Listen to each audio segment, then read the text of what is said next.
Bueno, llama fuertemente la atención que durante estas exposiciones se han mantenido dos ideas fundamentales, lo conceptual y lo psicológico.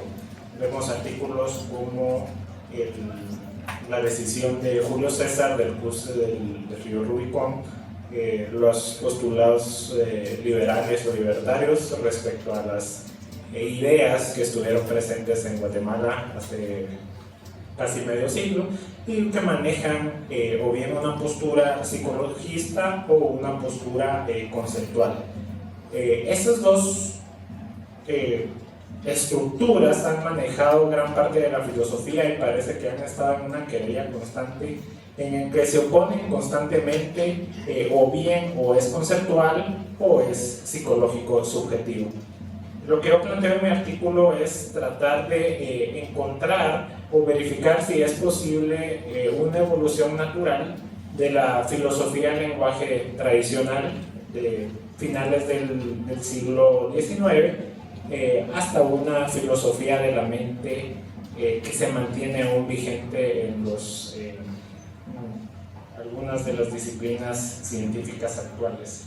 Al igual que el doctor Barbero, voy a tratar solo aspectos muy generales del artículo, de modo que se despierte la inquietud de leer y terminar el artículo.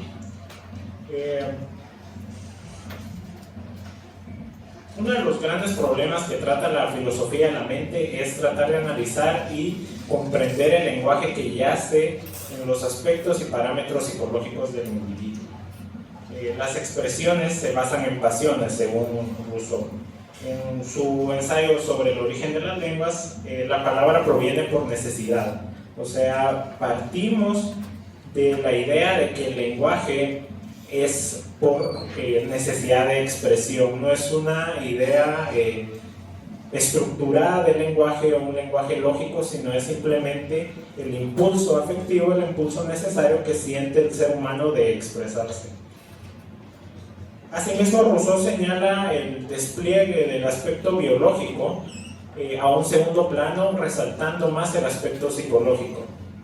La cita dice: la invención del arte de comunicar de nuestras ideas depende menos de los órganos que nos sirven a esa comunicación que de una facultad propia del hombre, que le hace emplear sus órganos a ese fin y que, de faltarle estos, la harán emplear otros con el mismo propósito. Fin de la cita. Entonces, posterior al lenguaje prelógico, el ser humano genera necesariamente un lenguaje más psicológico que eventualmente es derrocado por la postura lógica del lenguaje, por la lógica formal griega clásica. Eso es lo que va a alegar en gran parte Rousseau, es tratar de recuperar ese lenguaje subjetivo, ese lenguaje poético que se ha ido perdiendo con el tiempo. Se ha dado mayor realce a los parámetros y conceptos rígidos de las ciencias duras, y si no tuvieran ese aspecto conceptual, no se considerarían como tales y serían más que todo expresiones vacías o sin significado. El lenguaje en la mente versa en dos posturas: el conductismo, que afirma que el lenguaje se genera y se aprende de forma mecánica, de forma repetitoria, en actos involuntarios, y bien el innatismo, que dice que el lenguaje se aprende de forma natural y que ya viene en cierto sentido codificado en nuestro propio organismo. Vamos a hablar de un ejemplo en el que interviene tanto el aspecto formal, lógico de la lingüística con el aspecto psicológico del lenguaje. La gramática generativa de Noam Chomsky es una postura que afirma que el lenguaje puede ser aprendido, o más bien es aprendido a través de no repeticiones, sino del aspecto intrínseco del ser humano de poder generar un lenguaje independientemente del ámbito donde haya nacido.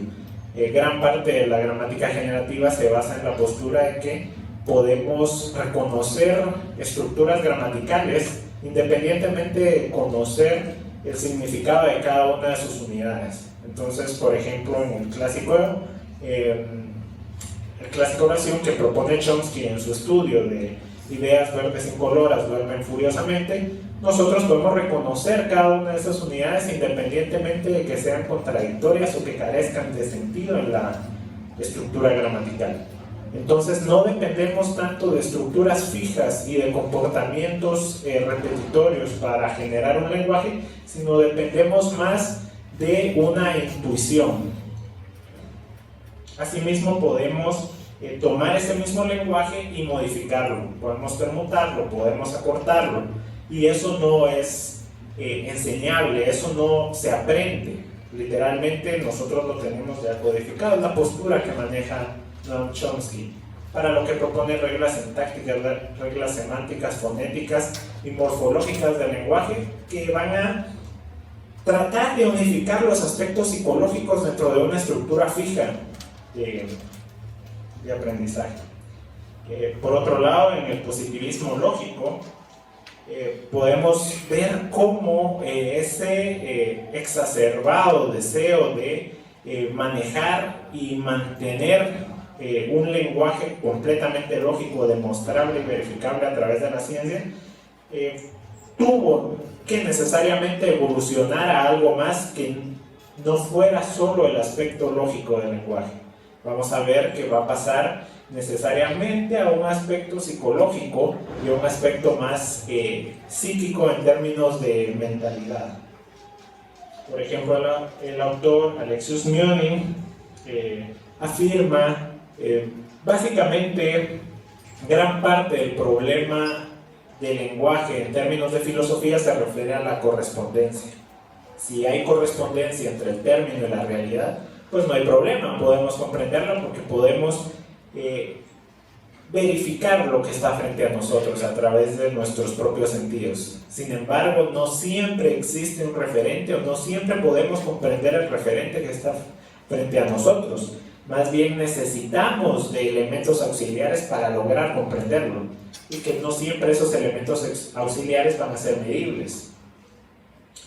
Como bien decía este autor, no le da importancia al aspecto referencial, a la cosa existente. Más bien dice, podemos intuir ciertas estructuras lingüísticas sin la necesidad de que exista el referente. Por ejemplo, si yo les hablo de una montaña de oro, bien la pueden imaginar sin la necesidad de que exista esa montaña de oro. Por otro lado, el aspecto lógico y riguroso de Frege va a decir no, si no existe el referente, no es demostrable, y si no es demostrable, no podemos ni siquiera afirmar su veracidad o falsedad. Bertrand Russell, por otro lado, va a apoyar esa idea y va a decir que sin referente el argumento directamente se convierte en falso. Tanto Myonin como Frege como Russell van a mantener esa pugna entre la parte subjetiva y la parte no demostrable con la parte objetiva y referencial del discurso. Por otro lado, Ludwig Wittgenstein, en sus dos posturas, el primer Wittgenstein y el segundo Wittgenstein, parte de su primera idea en el Tractatus Lógicos Filosóficos, el que propone que las proposiciones representan hechos. La cita dice: las palabras de una proposición están por cosas del mundo y las relaciones entre las palabras representan las relaciones de las cosas. O sea, el lenguaje va a ser el límite de lo que yo conozca y de lo que yo pueda manejar de la realidad. En cuanto ese lenguaje ya no pueda ser aplicado a lo que está en la realidad, hasta ahí llega mi mundo. Eso es lo primero que plantea Wittgenstein. No obstante, más adelante, sus investigaciones filosóficas y sus aseveraciones psicológicas, se va a dar cuenta que el lenguaje más que todo son usos y aplicaciones particulares y no tanto una relación de correspondencia entre el objeto y el discurso. Va a valerse mucho del concepto o de la idea de juegos de lenguaje y va a citar: podemos pensar que todo el proceso del uso de las palabras mediante los cuales aprenden los niños su lengua materna son juegos de lenguaje. Denominará estos juegos de lenguaje en el sentido de que estos juegos van a ser descripciones, órdenes, conteos y cualquier tipo de comunicación, de interacción social. Ya no nos estamos dependiendo tanto del referente o del aspecto demostrable en la realidad, sino vamos a depender más de cómo el sujeto interpreta y abstrae la realidad a través de sus estructuras de lenguaje. Entonces empezamos a ver una vinculación entre la mente y el lenguaje que no siempre va a ser el lenguaje lógico. Wittgenstein trató de buscar los fundamentos mentales del lenguaje en sus formas de juegos de lenguaje en contextos específicos. Sin embargo, existen unas estructuras que no siempre van a ser simples aseveraciones. Podemos hablar de lo posible, podemos hablar de lo probable, donde ya no van a ser estructuras básicas de afirmación o negación, sino se van a convertir en oraciones modales. Cómo demostrar la aseveración de esas oraciones es lo complicado. Para eso, ciertos actores del pragmatismo anglosajón van a tratar de ubicar esas oraciones, esas estructuras dentro del aspecto psicológico. Por ejemplo, John Austin y John Searle se van a preocupar por los actos ilocucionarios, los actos locucionarios y los actos perlocucionarios. Cada uno va a tener su objeto de estudio, ya sea la mente, ya sea los referentes particulares, o bien la forma de presentar el discurso. Por otro lado, Paul Grice va a hablar de 4 máximas. La máxima de cantidad, de cualidad, de veracidad y de modo en que se pueden presentar estas estructuras de lenguaje. Tanto Grice como Searle, como Austin y Wittgenstein van a tratar de dirigir la atención de la filosofía del lenguaje ya no al objeto referencial que se necesita para comprender la estructura, sino van a tratar de dirigir la atención de los estudiosos de la filosofía del lenguaje a la mente humana, a las estructuras psicológicas que la conforman. Por lo tanto, podemos afirmar que surge un nuevo enfoque del positivismo lógico. Por ejemplo, el autor William Quine se va a preocupar más ya no de ver estructuras aisladas de conocimiento, sino un discurso totalizado. Yo tengo la oportunidad de llevar un curso de oyente con el licenciado Chocón y ahí hemos tratado bastante el problema de que la traducción al final determina mucho la interpretación que se va a tener respecto al texto. Entonces William Quine va a decir, veamos el discurso como en totalidad. Veamos ya no solo el acto de traducir un discurso o un texto como una transposición mecánica de palabras, sino veámoslo con los aspectos que están de trasfondo, los aspectos coetáneos que están inmersos en el discurso, o sea, valgámonos de la traductología. Vamos a ver que otro autor como Donald Davidson va a valerse de algo que va a denominar como B-oraciones, en las que afirma si su contenido, el contenido de estas oraciones, corresponde a las cosas, podemos hablar de su veracidad, pero ya no va a ser un retorno al positivismo lógico, de la idea de referente y correspondencia entre las palabras, sino se va a valer de 2 principios. El principio de calidad, o sea, partamos de que el individuo nos está diciendo la verdad, primero. Y segundo, para interpretar lo que nos está diciendo, tenemos que valernos de nuestros parámetros conceptuales y psicológicos. O sea, nosotros vamos a poner los límites dentro de lo que podamos comprender. Si yo les digo la nieve es blanca, pues si dentro de ustedes y sus parámetros conceptuales está que la nieve efectivamente es blanca, podemos afirmar que no necesitamos un referente para comprender el concepto, más bien solo necesitamos una idea fundamental. Ahora, regresando al problema, ¿cómo verificar las oraciones no extensionales? O sea, esas oraciones no asertivas, las oraciones modales. Por ejemplo, si se maneja la oración, Reagan podría no haber sido presidente. Para analizar esa oración y transformarla en una oración modal y ver su verificación, viene un autor, Sol Kripke, y dice, partamos de los mundos posibles. Los mundos posibles van a decir tomemos un aspecto fundamental que no pueda cambiar en esa estructura. Y dice, una propiedad específica. Reagan es actor. De lo contrario, Reagan no podría haber sido presidente. Sería falso, porque en todos los mundos posibles, Reagan es actor, y si no lo fuera, no existiría. Y por lo tanto, si no existe, no sería presidente. Entonces, el aspecto, una simple relación lógica de causa y efecto, de que es actor, nos llevaría racionalmente a pensar de que Reagan siempre pudo haber sido presidente.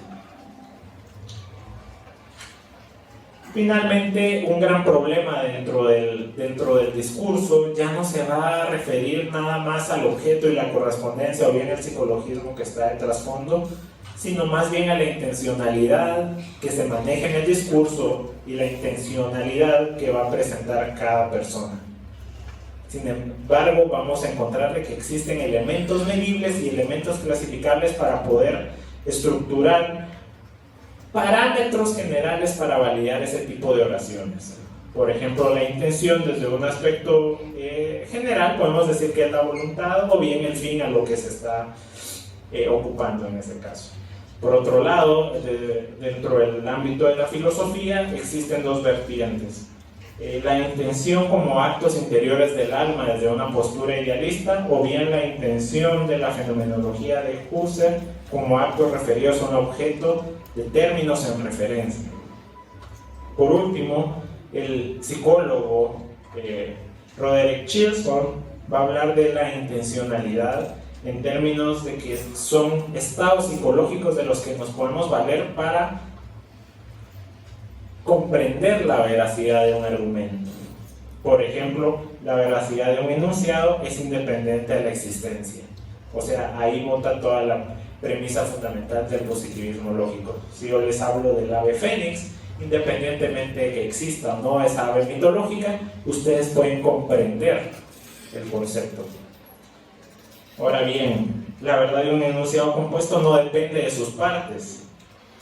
Por ejemplo, si se dice quiero ver la película Escanul, o no quiero verla, o quizás la vea, independientemente de esas partes, yo podré comprender lo que se está diciendo, aunque se altere sintácticamente la oración.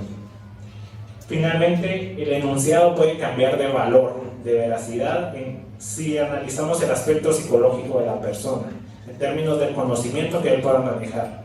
Si, por ejemplo, se dijera Pedro o Juan o quien sea creen que Juan José Arévalo fundó la Facultad de Humanidades y eso lo considera verdad, pero si se altera el enunciado en uno de sus componentes, si se dice Pedro no cree que el primer presidente electo de Guatemala haya fundado o ayudado a fundar la Facultad de Humanidades, si él desconoce ese aspecto de la histórico, ese aspecto que ya no forma parte del discurso realmente, puede cambiar su valor de verdad respecto al argumento. Entonces, la extensionalidad, la verdad, no estará determinada dentro de las creencias. Entonces, podemos ver todavía que existe una pugna entre si lo que creo de forma subjetiva va a ayudar a comprender el discurso objetivo que se está manejando. Más adelante pues planteo la posible relación que existe entre la filosofía del lenguaje como forma evolutiva en forma de filosofía de la mente. Ya dependerá de ustedes pues leerlo y aprobarlo, criticarlo o bien estar de acuerdo con él. Muchas gracias.